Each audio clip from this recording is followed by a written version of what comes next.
Wow. The look of expectation on your faces. Thank you for the smiles. At least that should ease my nervousness. And I think I'm already setting the tone for how this night is going to be. But I have to be on my best behavior because I know we have a lot of people also joining online. And I just want to start by saying a very warm welcome to everyone in the room here in the Royal Society of Edinburgh and to all the viewers online on YouTube. This evening promises to be a very, very engaging session and a very lively session, I would expect as well. You're all familiar with the topic, you know why we're here. Well, that was the wrong time for that not to show. But then the topic has been advertised. I'm not going to bore you repeating all that, but I'll give you a very brief introduction about myself. I'm Omalabake Fakunle. Everybody calls me Labake. I am a senior lecturer, Chancellor's Fellow at the University of Edinburgh. I'm based at the Murray House. And I have the joy of being the co-lead of the Race Review Response Group for the university.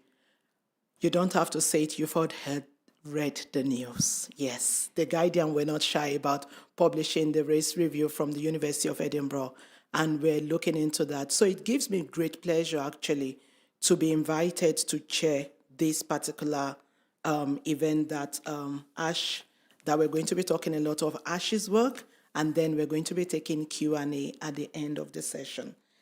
And like I said, I'm not going to read again, the event details about how this is so important to look at the work.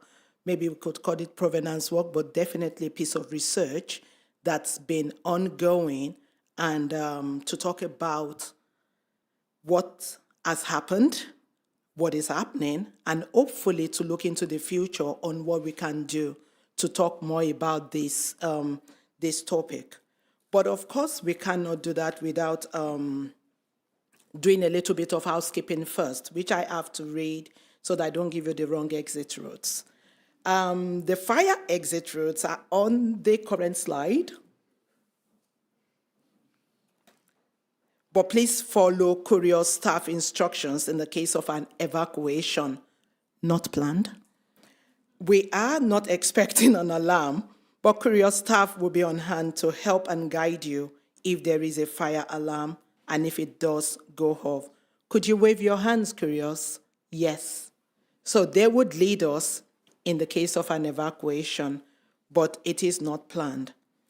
So I would also share briefly the bios of our speaker, Ash, and also introduce you to Malcolm as well.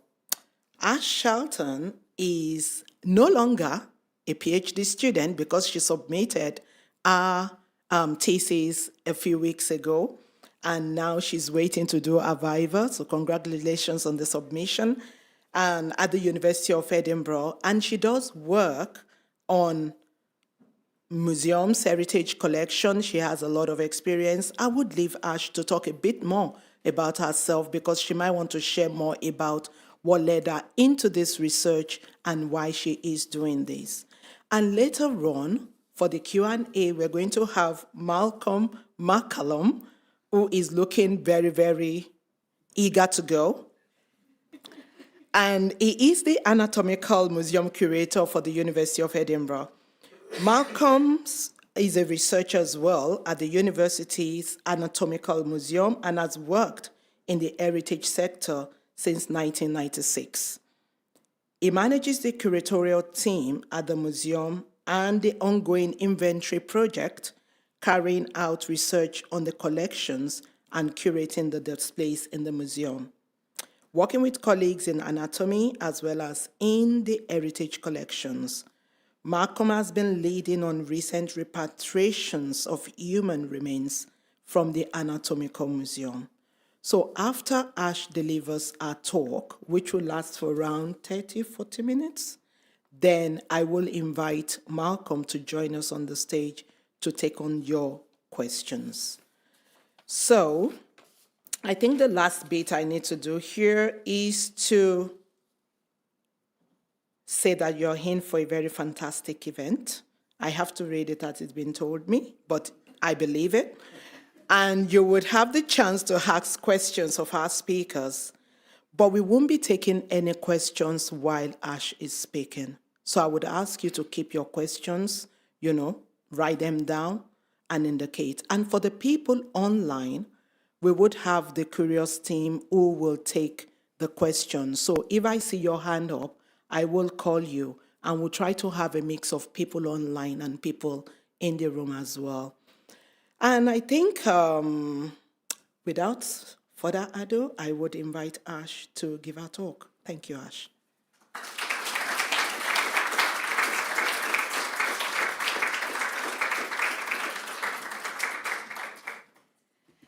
I'd just like to say thank you for the introduction. Just to add a couple of extra things about myself. I am qualified as an archivist, so I've got a background in information management and preservation. I recently completed my PhD.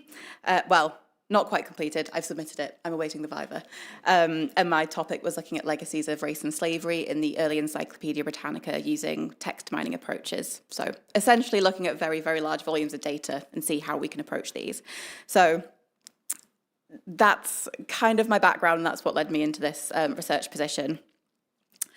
As you can see here, I just want to give a content warning, as I'll be discussing some sensitive topics.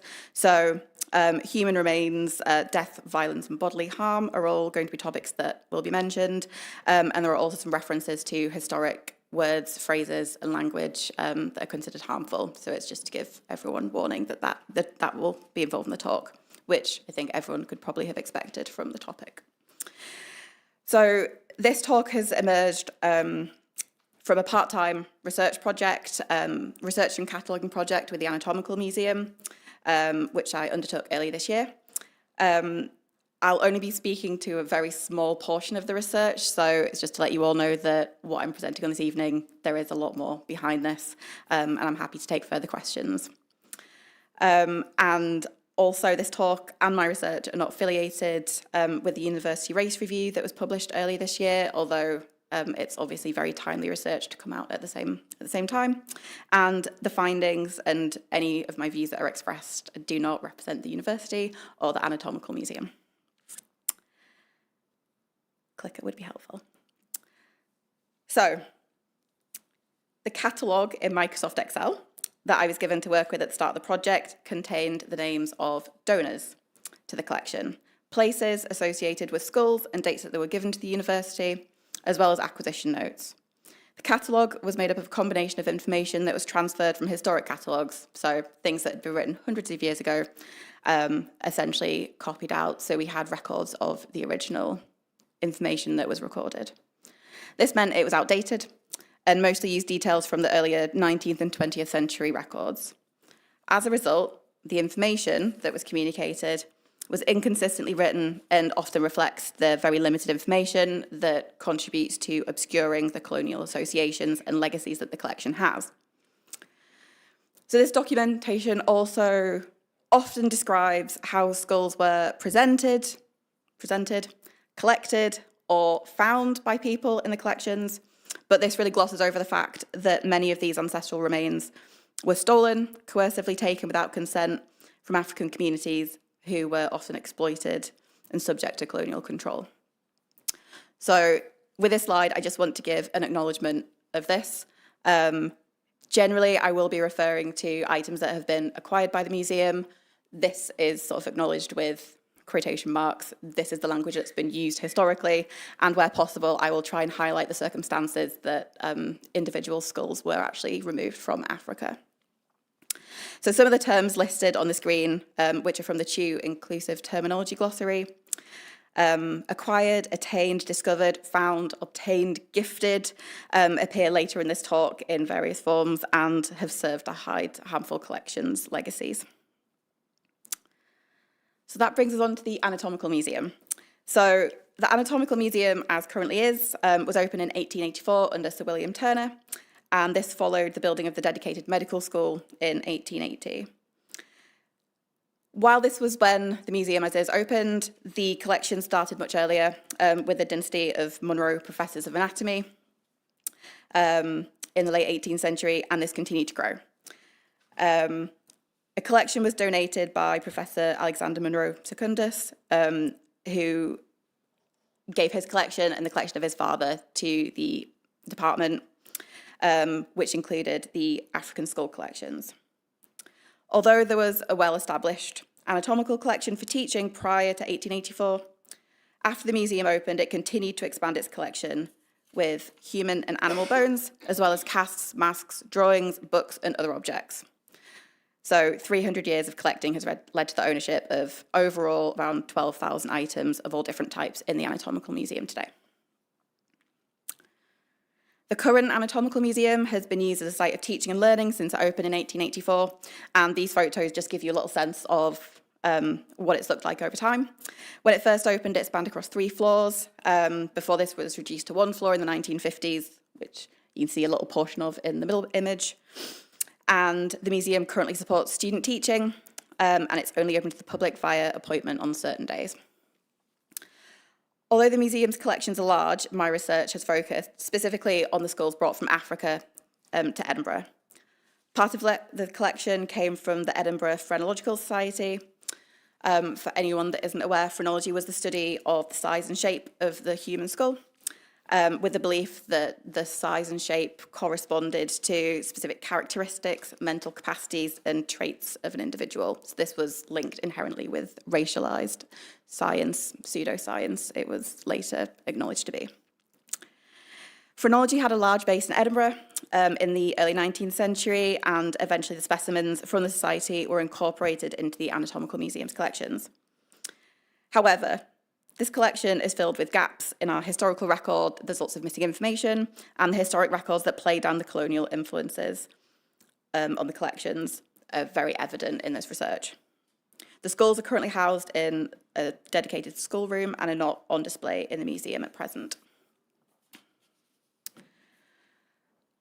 So again, I'd like to acknowledge that there are many, many stories to be told through these collections, and that unfortunately there is a lot of information on the ancestral remains that does remain hidden. And I can't explore all of this today. I've only got 30 to 40 minutes, and there is so much more that could be said, but I'll try and give you a sense of the collection. So for the information that we do have, this particular collection includes 185 skulls from individuals descended from and collected in Africa. There are 78 different individuals or organisations named as donors to the collection, and there are 4, with an asterisk, which I'll explain in a second, names associated with the skulls that are in the collection. Unfortunately, in many cases, we don't know the names of a lot of the individuals in the collection, and this information is likely not going to be recovered, unfortunately.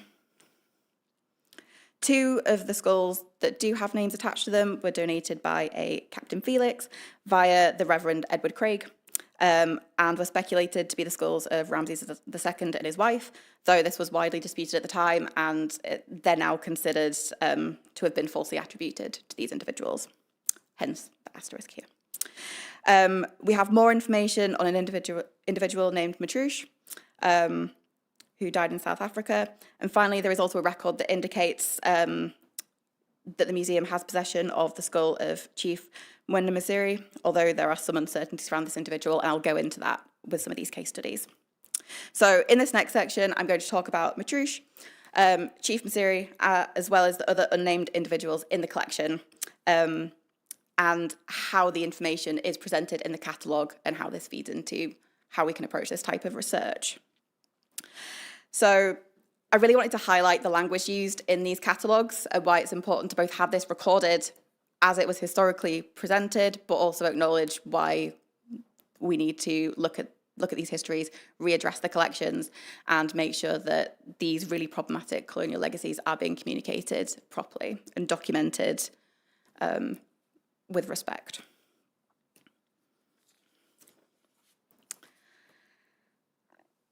Excuse me. So one of the only specifically named individuals in the collection is Matrush, an 18-year-old Sandman.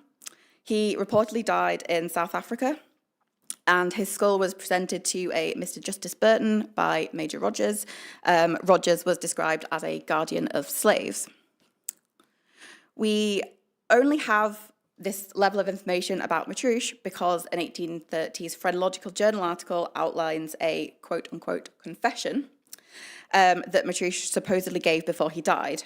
This is called the Dying Confession of Matrush the Bosherman. In this, he supposedly went marauding and murdering through the country, and for a long time he escaped punishment. At length, Matrush was mortally wounded and died. Matrush is reported to have left his masters at a cattle farm before his quote-unquote marauding, and attempted to protect himself from his attackers. The Phrenological Journal also provided an assessment of Matrush's skull, from which they inferred his character to be quote-unquote savage and almost entirely animal. The confession was used to support the inference about his character, thus contributing to this racialized science that phrenology presented in the 19th century. The account was recorded by Major Rogers in the 1820s, but clearly conveys a very racialized perspective of Matrush as inferior, which was used as the justification for the violence that he was faced with. This story is very evidently one-sided and came at a time where colonial violence against African communities was very common. Matrush's story, as apparently conveyed by Major Rogers, formed a really interesting case study for the Phrenological Journal, which is the only reason that we have this level of information, albeit it's from a very skewed perspective, and any interpretations of confessions or documented accounts from the 19th, 20th centuries need to take this viewpoint into account. So another individual that we have more information on is Chief Mwenda Musiri of the UK Kingdom in Central Africa, correlating with the modern-day Democratic Republic of Congo. Chief was killed during the Stairs expedition to Katanga. The expedition was led by William Stairs and was a battle between the British South Africa Company and the Congo Free State for the mineral-rich territory of Katanga. Musiri was killed in 1891, and accounts of his death vary slightly. But his death is mostly presented as a defeat in the face of the triumphant white colonial powers. Daisy Chamberlain has recently completed some work that outlines the circumstances of Musiri's death and some context around the Anatomical Museum, which I've linked in a source slide at the end, which you'll be able to go back to and look at afterwards on YouTube. But it's just to flag up that other work has been done on this topic as well. There are some question marks over the assertion that this is in fact Musiri's skull due to discrepancies in the historical record, and further research is needed. This does highlight the fact that a lot of these accounts that are given of skulls, ancestral remains in the collection, there is certain amounts of evidence that is recorded, but there is a lot that goes unsaid. So a lot more work needs to be done in a lot of cases to uncover more information about the individuals and come to definitive conclusions. One of the things that stood out about the chief's records, though, is that his skull was catalogued under the pathology collections rather than anthropology and anatomy. Thus, his skull was not listed with the catalogue I was initially given that focused on the anatomy collections. This is seemingly because his skull is documented to have had a condition called, I've practiced saying this so many times and I'm still going to trip over it, so please excuse me, scaphocephaly. This is a condition at birth that causes the individual to have an elongated skull, so this was considered a skull of interest in the collections. The documentation of this skull with pathology rather than anatomy suggests that the skull was specifically of interest for teaching about the condition itself, and this was documented separately from the other skulls sourced from Africa in the collections. This serves as a reminder that a lot of the items that came into the collection were dehumanized. The condition was considered rather than the experience of the individual person, and a lot of the identity that was wrapped up with the person's ancestral remains. Excuse me. This kind of making connections across different records, different catalogues, adds layers of complexity in this kind of research for interpreting and understanding the collections, alongside the questions of this skull in particular's origins. Leading on with the topic of dehumanisation, a lot of the individuals whose skulls are held in the museum do not have recorded names attached to them, so their identities are somewhat, if entirely, anonymous. Many of the individuals are identified through the people that donated the skulls and by the catalogue reference numbers, a combination of Roman numerals and letters and numbers.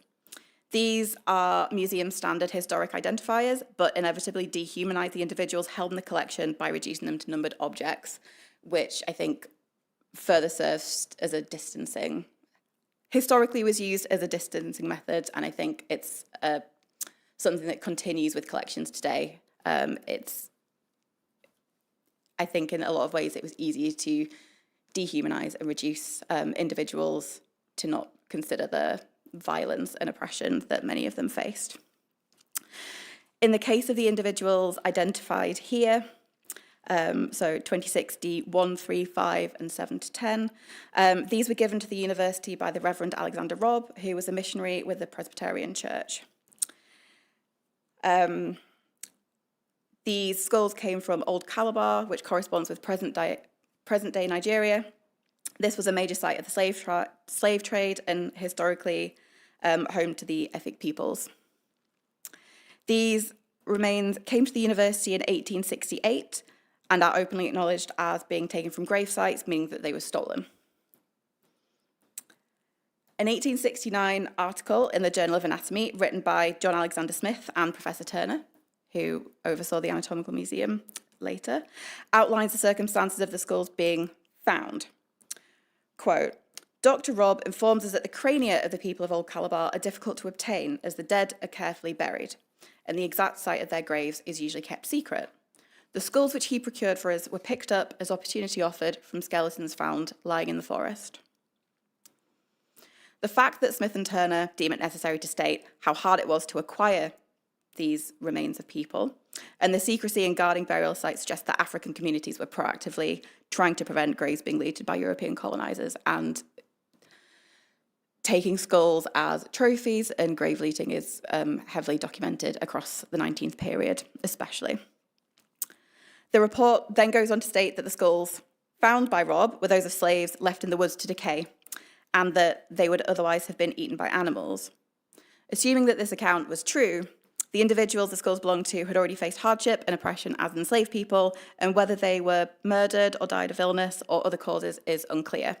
Again, this is unfortunately a circumstance that we might not be able to definitively say what happened to these individuals.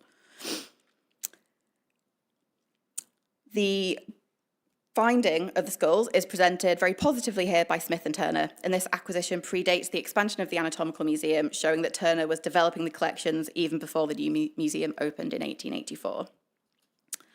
So this article compares skulls given by Reverend Robb and concludes with a statement from the Reverend that the mental and physical degradation of the residents of Old Calabar was due to paganism, but Robb believed that they had the capability of being elevated to a higher platform of intelligence. This is the kind of opinion that was quite widely circulated and was used as missionaries to justify religious missions to convert people who were considered savages. A lot of this work took place in Africa in this period.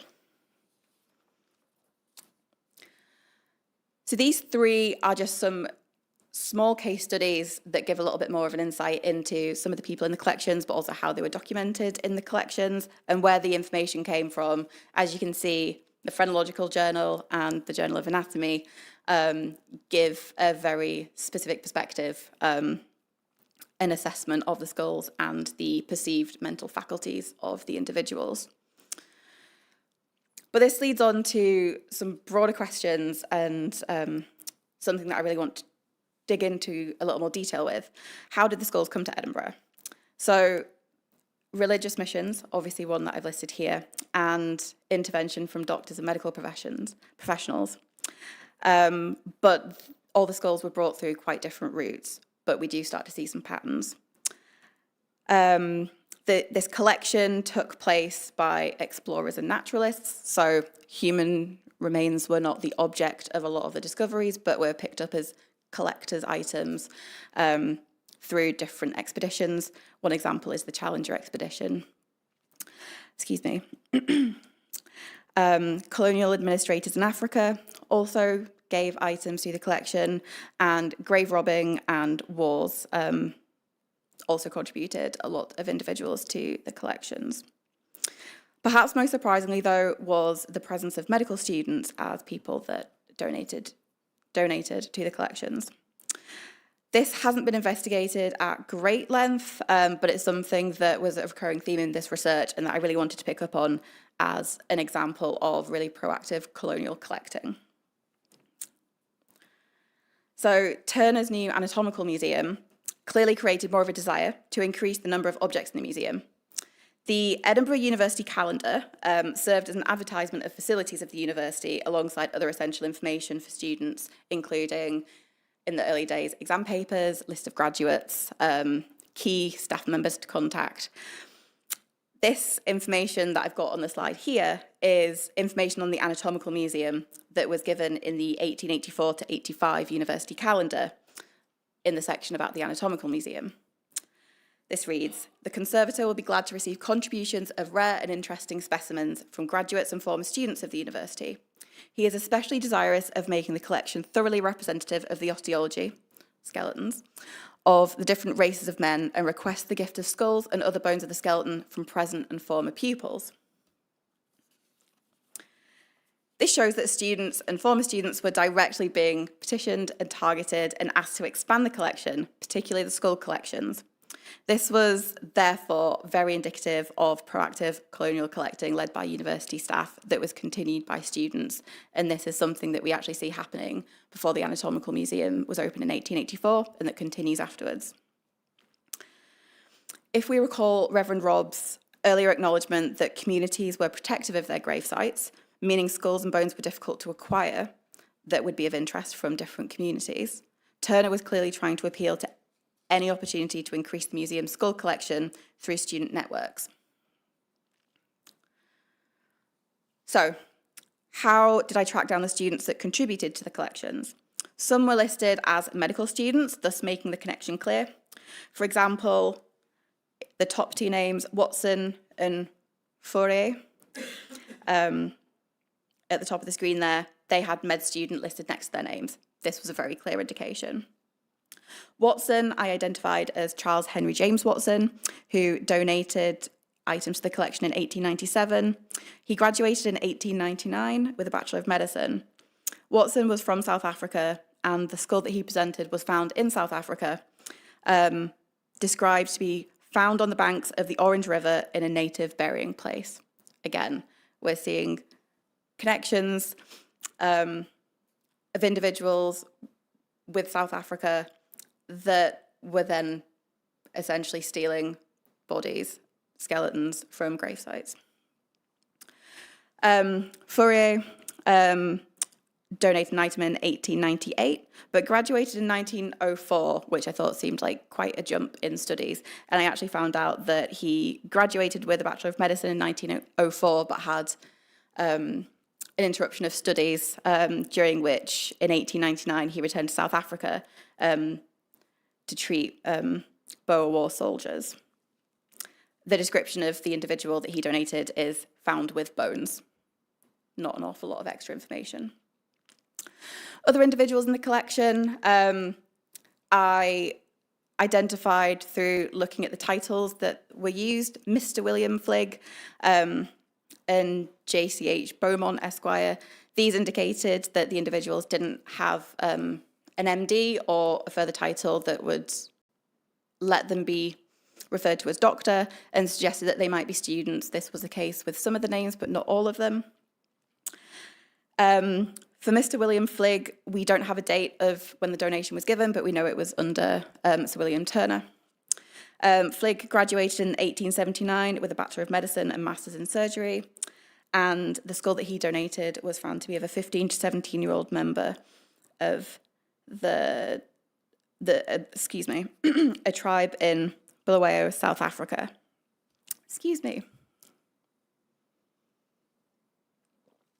Thus, we're not sure whether William Fligg donated the item to the museum, to the anatomical collections, while he was a student or afterwards.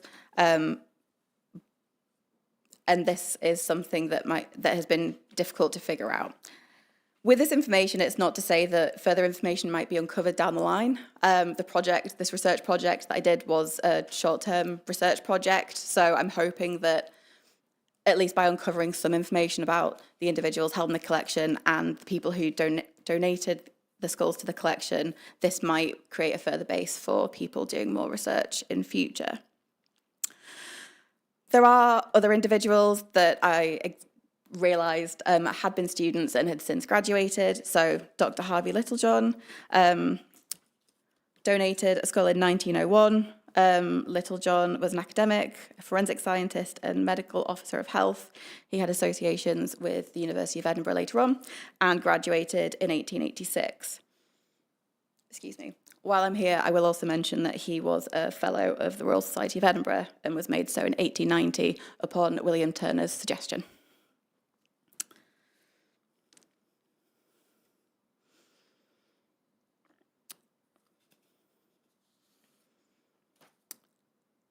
So this created quite a patchworked picture with some information that was forthcoming, but still some limited information. I'll just focus on one of these medical students in a little bit more detail, listed in the catalogue as BHS Aylward, who was recorded to have given 6 skulls to the museum in 1896. These correspond to items 26A 1-6 in the catalogue and were described to be in good condition and from Sharkona, East Bank of Nile. This seems to be a mistranscribed or alternate spelling of Sharuna, a historic site down the Nile south of Cairo. Assuming that Aylward acquired these skulls, we're not sure how exactly he acquired these skulls, close to the time he donated them. This coincides with a period of conflict between Britain and Egypt. Following the 1882 Anglo-Egyptian War, Britain occupied Egypt into the 20th century, and there were further conflicts through this period. Whether or not Aylward was somehow involved in any of these conflicts is unclear. However, it does raise a lot of questions about how students were somehow acquiring this number of skulls that were then being donated to the collections. So examining the graduations list in the Edinburgh University calendar again, I found BHS Aylward corresponded to Bernard Hugh Stanley Aylward, an English student who graduated from Edinburgh in 1900 with a Bachelor of Medicine degree. This timeline suggests that Aylward gave these skulls to the university while still a student, early in his studies, and the exact nature of how he came to have these in his possession remains unfortunately unclear and may remain so. This picture here lists Aylward as a student in dissecting classes in May 1897, a year after he reportedly gifted the skulls. Aylward is one of the many students I found to have given African skulls to the university, along with the others listed earlier, and some others. And this prompts further questions as to how many items in the collections were given by students across the entirety of the Anatomical Museum collections. Although this can't be answered definitively at present, it offers another insight into the proactive colonial collecting endorsed by the university in the 19th century, and it demonstrates a sustained pattern of colonial collecting and student contributions. So this next section, I'm going to talk a little bit about some of the challenges a bit more explicitly in some of this provenance work. And during this talk, I've only been able to discuss a few of the individuals held in the collections in a bit more detail. There is so much more to be said about these collections and the colonial legacies that can't be ignored here, but I do want to give some space to the challenges for this type of provenance research or finding out the origins of collections. This type of research is evidently traumatic on multiple levels. Sharing this information with affected communities can cause distress and trauma, and researchers can experience secondhand trauma while conducting research themselves. This means that projects like this need to be approached with care and consideration to minimise distress to everyone involved, while still taking an appropriate level of accountability for these legacies and the historic trauma that has been caused. On a practical research level, missing records or incomplete documentation, as I've mentioned multiple times already, is of course an obvious challenge. Many of the catalogue entries have no dates or locations for where the skulls were found, which makes identifying the communities they're connected with very difficult, if not nigh on impossible. There is quite a long list of individuals who were donated in the Monroe collections that simply have no attached information and that I wasn't able to find any further information on. So the information that we have about those individuals now is still extremely limited.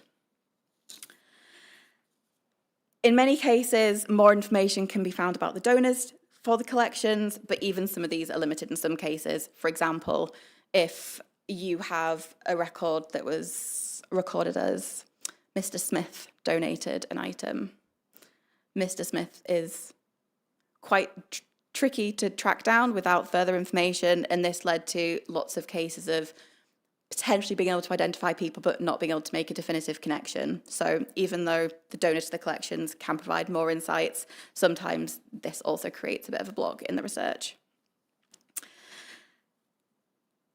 On a more general note, there are also practical issues of funding, labour and time to dedicate to appropriate levels of care and attention for these types of research projects. These are important to make sure that these types of projects are carried out with appropriate levels of respect and detail. But I think often this is something that goes under the radar with these types of research, and these are sort of wider sector issues in the heritage sector, so galleries, libraries, archives and museums, which is why often these types of projects are project positions, short-term contracts, that sometimes can be research will be carried out and then can sometimes be dropped. So there are lots of issues in the wider sector that also need to be considered, not just specifically in looking at the collections here. This also feeds into the fact that organisations may not always be able to or willing to prioritise this type of work, either for the reasons here or because they don't wish to engage with this type of work that addresses and challenges colonial legacies. So I'm reaching the end here. What does all of this mean? The research that I've done in the African Skull Collection held by the University of Edinburgh's Anatomical Museum is only a very, very small point of progress. And it should be used as a either starting point or continuing point for further work and action, which should be prioritised moving forwards.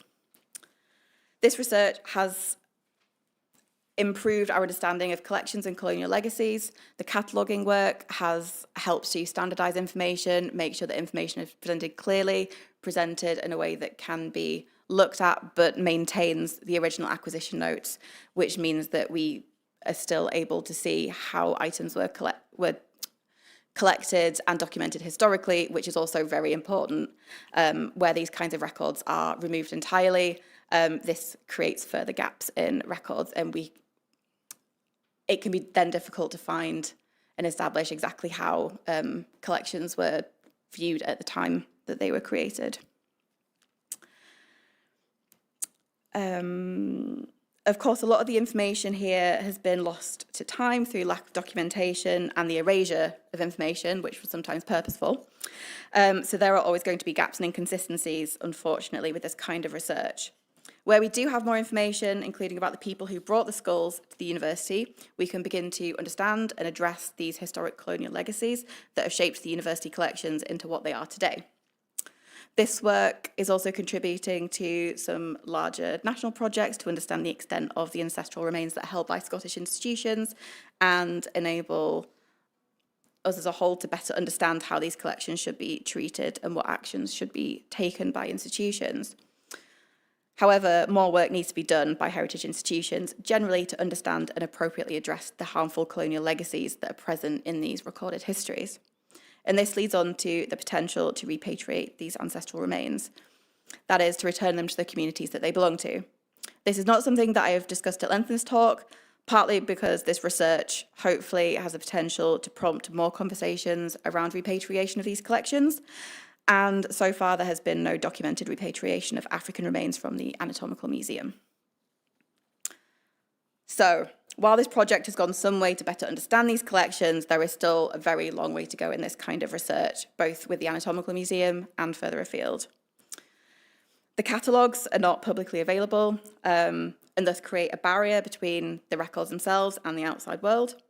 Easier access to important information about ancestral remains will offer a lot of transparency to the wider public and may help communities to identify ancestors that they wish to be repatriated. And this perspective that I have also aligns with some of the recommendations from the University Race Review as well.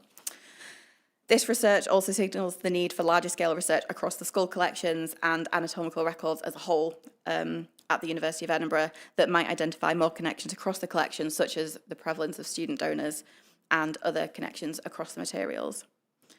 There are increasing calls for repatriation of ancestral remains and objects that are making it to the news and public eye more. Everyone in this room, people at home, you will likely have seen more of these stories appearing in the news cycle. This is a really important discussion that needs to be had and not shied away from. As a society, we need to be discovering where can more provenance research be done to understand and properly document the ancestral remains held in our UK institutions, and how can we support repatriation? Repatriation is a process that requires careful consideration, supporting research, and is often assessed on a case-by-case basis, so is also quite time-consuming, so this needs to be factored into approaches that are taken. However, hopefully, more provenance research such as this is hopefully a step in the right direction for the Anatomical Museum. This is the sources list. It's quite limited, but here are some of the things I've drawn on through this talk. And I would also just like to close with a thanks to Malcolm McCallum, the Anatomical Museum curator, for helping support this research, David Price and Rachel Hosker, both from the University of Edinburgh, all the staff in the Centre for Research Collections for their help moving many, many boxes of records, and the Royal Society of Edinburgh Curious team for helping put together this wonderful event. Thank you. And I'll leave it there. Thank you very much.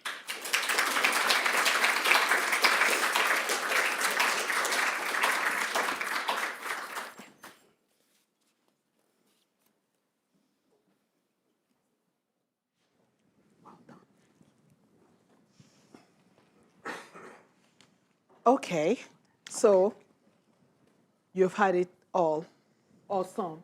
Some. Yes. And this is now time for Q&A.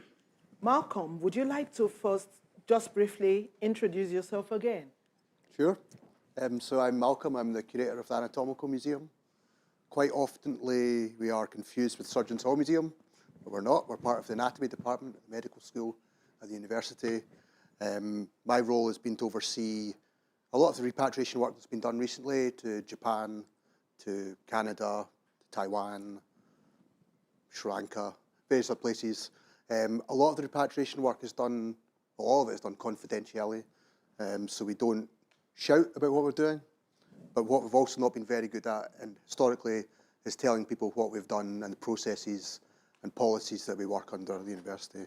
So our first repatriation was actually 1947. So it was one very early, back to Ceylon, as it was at the time, Sri Lanka. The day-to-day role of the museum is a study space for medical students. So if you do an anatomy module, you can come and study there. We're also mindful of the fact that in the same building, if you want to donate your body and use your body for anatomical research and teaching, that also happens in the building. So we call these individuals the silent teachers. We're increasingly known as that. Our aim, our standard is to try to create an environment where we treat the historical human remains that have come into the building unethically, largely, with the same dignity and respect as we treat the modern donors today. That's the challenge. Well, thank you. Thank you for sharing that bit of information. So now, if you want to ask your questions, raise your hand and you would get one of the roving mics. And please wait to get the mic before you speak so that everyone in the room can hear you. And for those watching online, if you have a question, type it in the chat, and then one of our courier staff will also raise their hand, and I would call them to share the question with us. So, oh, wow. Okay. Straight up.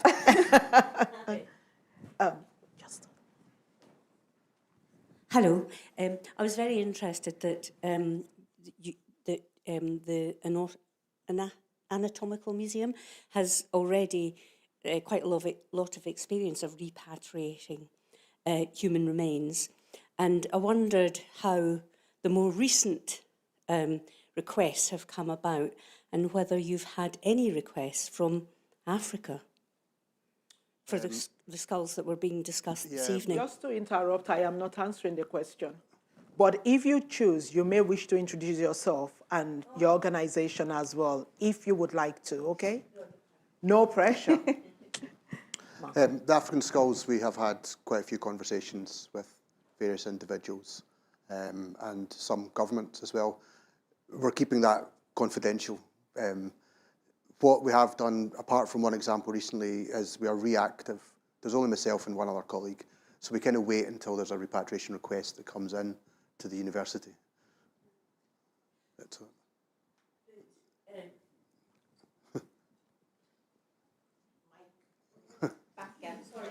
Sorry, that was half an answer. And I just wonder how you manage the fact that, I mean, how can you, if you've had a, say for example, you've had a request from Africa, how do you deal with the fact that you have possession of something that can't be owned by anybody, surely? Yeah, or insured, to be Yeah. honest, in terms of museums. Yeah. What we try to do is we work with, where we can, with government officials from that country.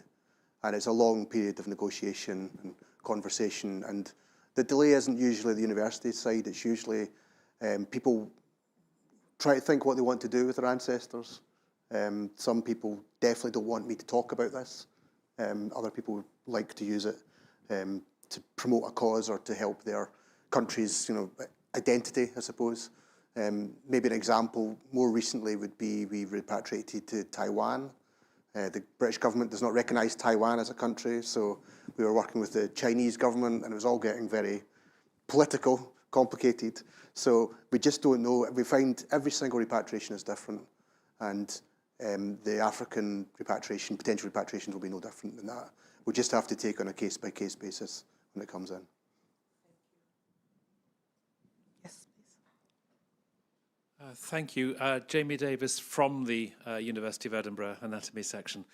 So I think you gave a really excellent presentation, and one of the themes that ran through it was colonialism and the lack of respect shown to the people whose skulls are now in our collection.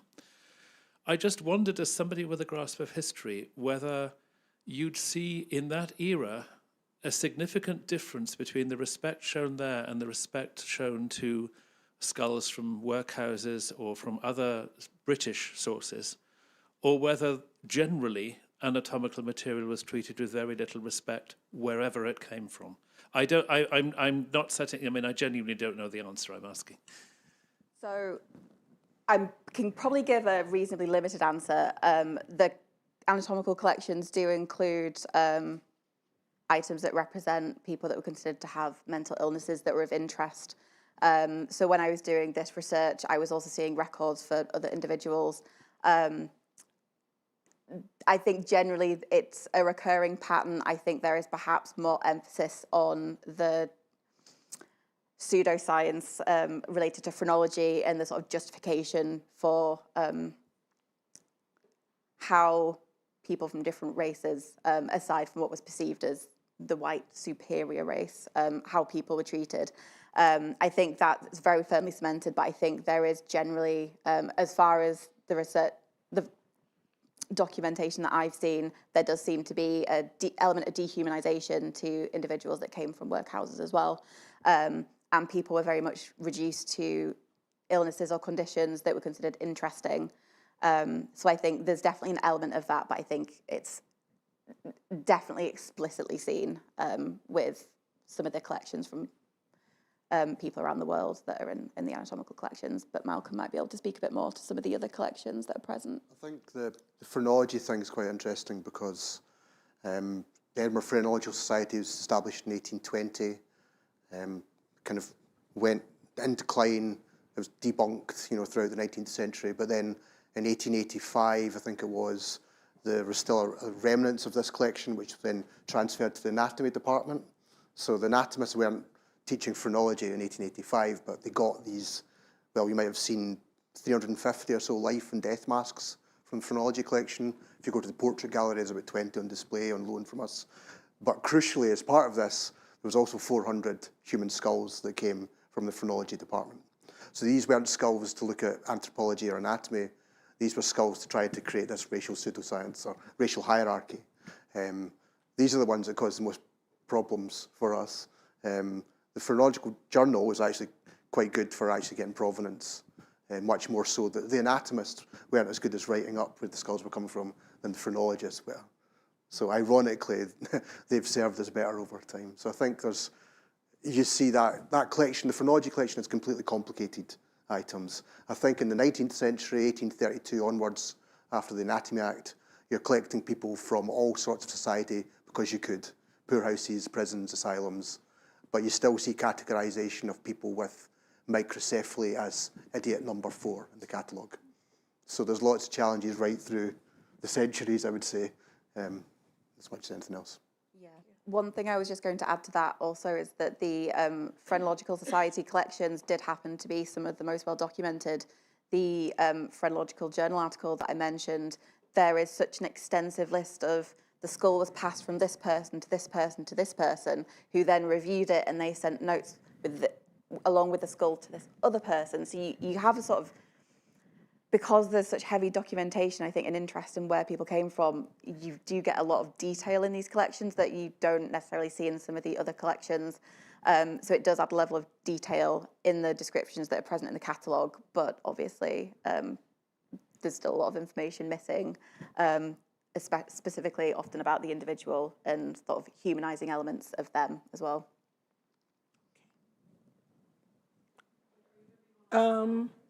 Should we go online quickly, then come back to you? Yes. Yes, we've actually got a very active online audience today. So I'll just start with one from Quenth, which is, how can we incentivise institutions to prioritise this kind of research?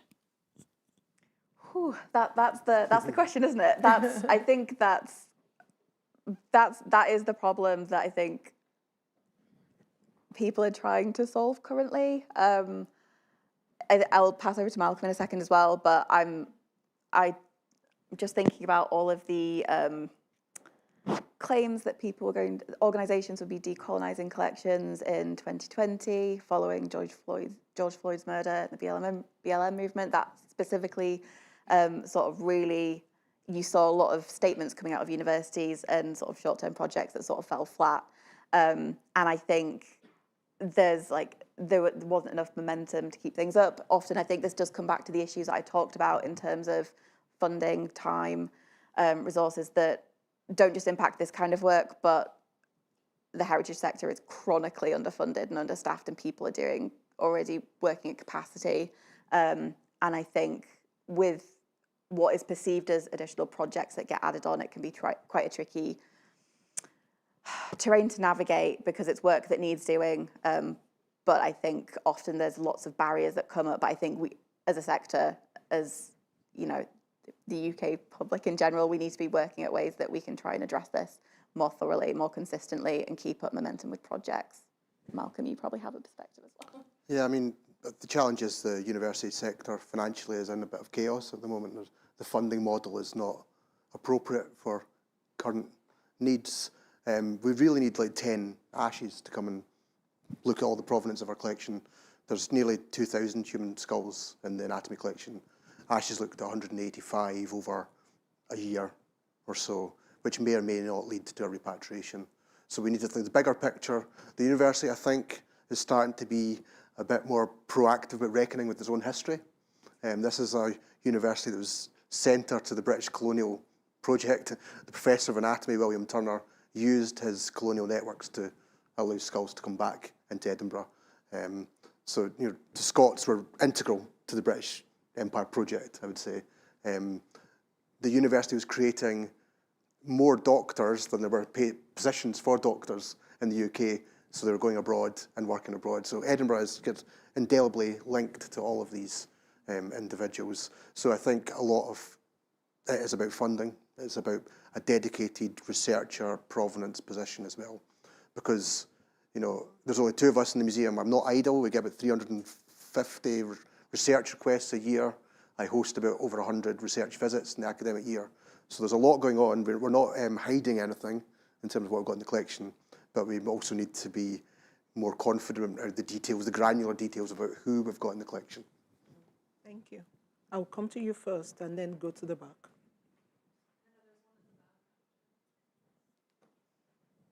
Yes, please. Hello, thank you for a very interesting talk. I've got a question really for Malcolm, but a little bit of background first.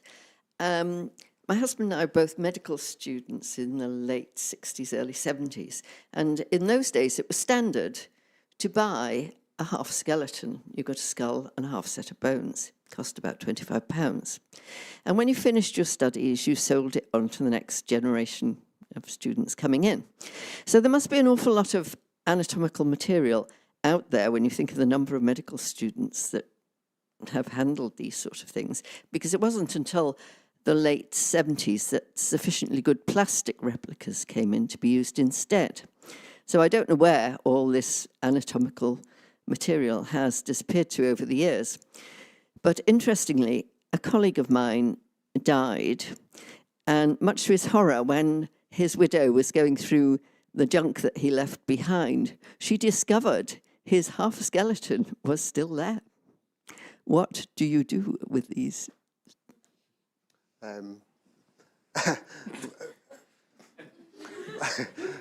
had a 1964 alumni visit. They came last year, and 3 of them said the shop across the road, the medical supply company at TV Place, they bought a full human skeleton, and at the end of their studies, they sold it back to the anatomy department. So we still have like a teaching collection of skeletons of no provenance, possibly from India, we're not sure, of these teaching skeletons, but they just came as skeletons. So what we do with them, we look after them the same as we do as the historic collection. If you find a skeleton at home, we usually just suggest that you phone the local police, and it's usually disposed of. We've got enough without provenance, without taking any from you at the moment, sorry. They'll just have them disposed of. They'll rule out any criminality. We had there was a phone call from England, I think it was Carlisle, and it was a charity bookshop owner, and he found a bit of skin was being used as a bookmark. And so the first thing we said was just make sure it's human and don't take it anywhere near us, and speak to your local police. So. And I think that's good information to know that people can actually know where to report. Art I hope students you have as well. that on your Art website. students have skeletons, literally in their closets. Do you have that on the university website? No, we don't. Should you? There's also the nutter element. We don't want to attract too many kind of... I get enough strange emails without encouraging anyone. Thank you. We'll go to the back now. Thank you. Thank you very much. I'm Lorna Martin. I'm from Edinburgh Medical School, a member of staff there. And I'm really interested, thank you very much for a great talk, fascinating. And one of your last slides spoke about community connections and repatriation. And I suppose what I'm interested in is, in some cases, it's difficult to repatriate. I think, Malcolm, you've kind of outlined some of the challenges and perhaps not always welcomed by some of the communities that you're talking about.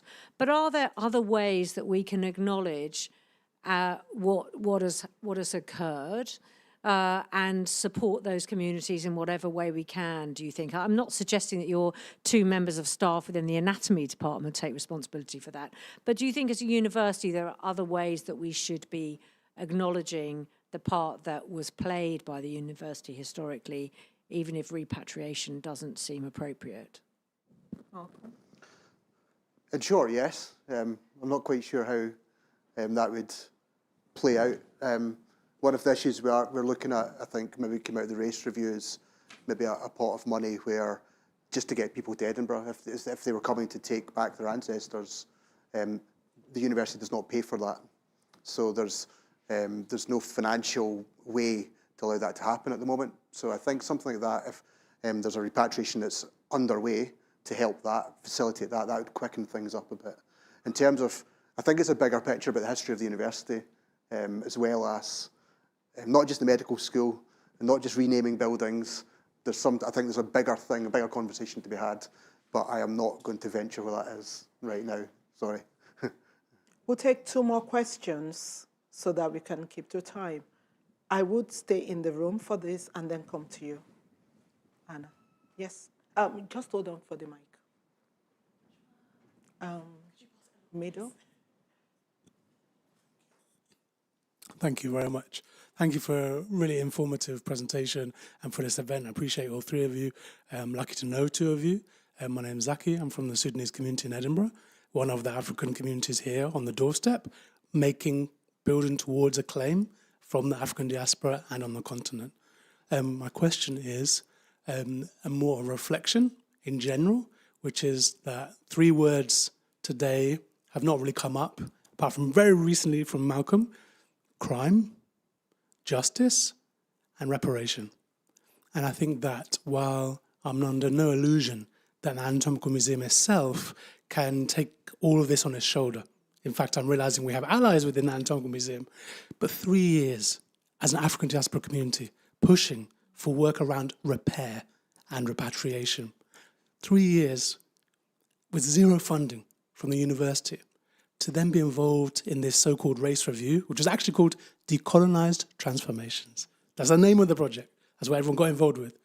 My question is, someone asked earlier, what would it take for the institution to take this seriously?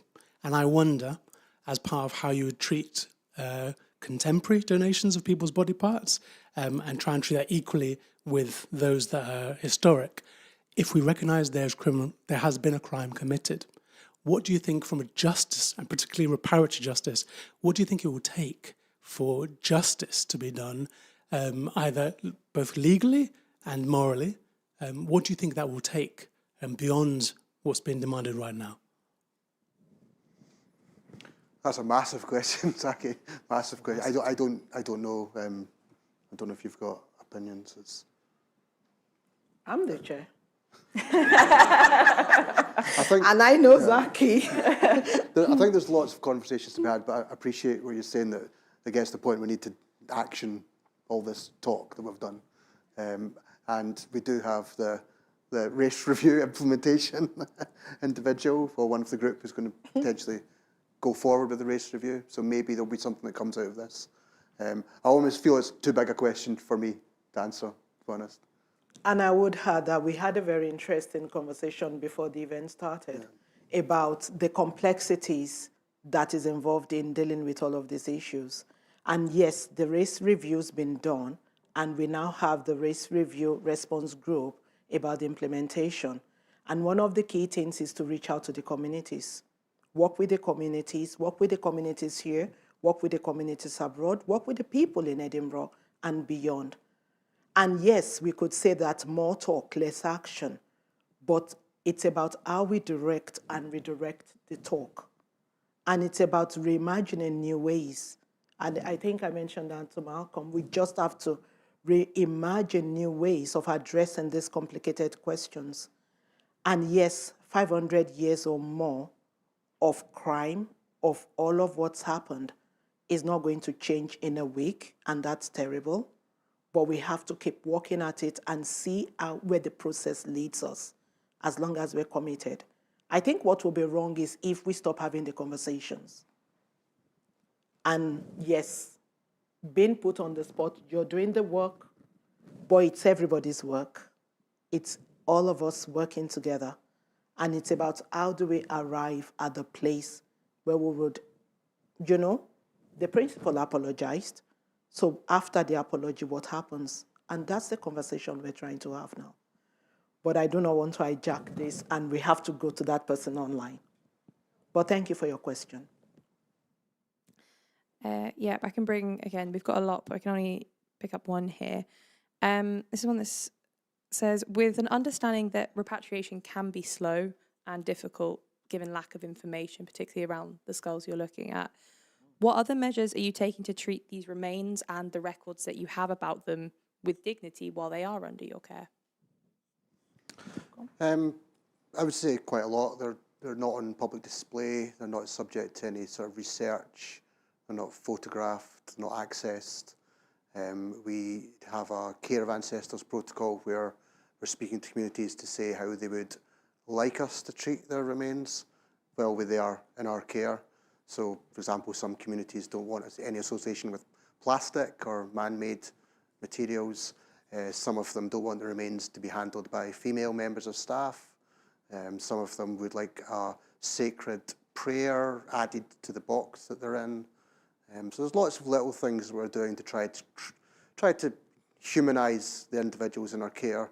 For so long, they've just been seen as these set of Roman numerals. We might not have their names, and we know about their collectors. We don't know about the collect deed. So we're trying to sort of humanise them. And some people say to us, say hello to them, say hello to our ancestors. So we feel a bit strange sometimes, but we go to the store when we're in there and we say hello, good morning, and try. So there's lots of things we're trying to do. It's a long, slow process. We have time for one more question. Yes? Did you still have a question? Yeah. Oh, sorry. Yeah, thank you. That was very interesting. I went to a talk in which the topic was about medical doctors and the early use of photography, and there was a lot of reluctance in the room by medical doctors to acknowledge that the harm that was caused by this wasn't just secondary.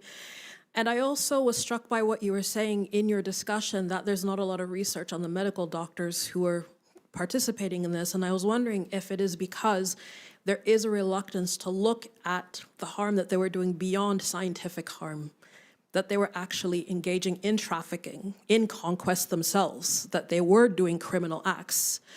And that's something which I think is still a big open question, is why are we not looking at some of these medical doctors who are taking African bodies as perpetuating in that same criminal injustice against African human bodies deliberately, not for scientific knowledge?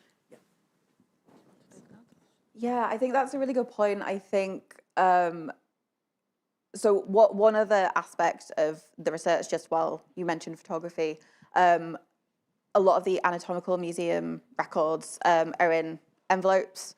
Some of them just say photos of skulls. And I think a lot of the photography and documentation of records, again, contribute to this dehumanizing experience. It's very reductionist. In some cases, there was no information attached to any of the photographs. And I think it does contribute to that, distancing.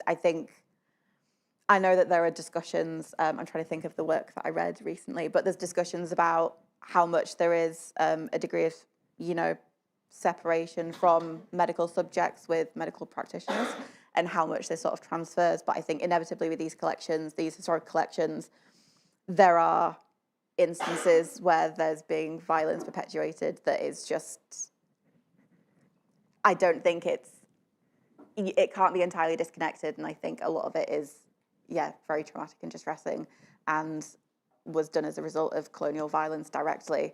And maybe some of this, lack of connection was a way to create a distance, which is a very common theme in a lot of these types of discussions and topics.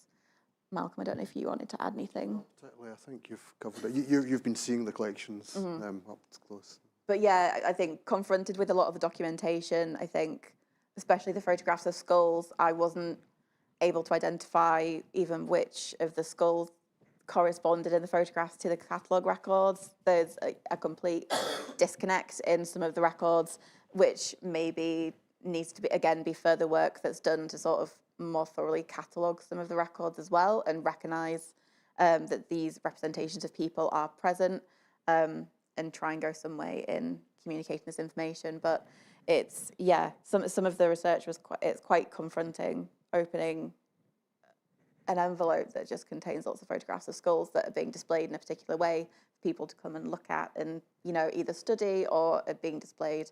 And I think, that should prompt a lot more questions. On that note, did you just want to add your closing remarks? I didn't prepare any closing remarks, but I absolutely can. So I realised that I gave a very whistle-stop sort of overview of the research that I've been doing with the Anatomical Museum. I'm also aware that a lot of the research I've presented still leaves questions that are unanswered. Again, I would like to really emphasise the difficulty of approaching these kind of collections, this type of work, but also emphasise just why it's so important to be doing this and why it needs to be a sustained effort. I'm one of several researchers that have worked with the Anatomical Museum previously. I certainly won't be the last that is working on these kind of collections, but I think it's this type of research and what I've discussed here really emphasises why there needs to be sustained efforts and funding in place and, time dedicated to this kind of research because it's extremely important and it's underrepresented, underfunded and not prioritised in the way it should be by a lot of institutions. Thank you. And Malcolm? Just like to thank Asha actually for her work that she's done. It's been quite incredible. It's the first time.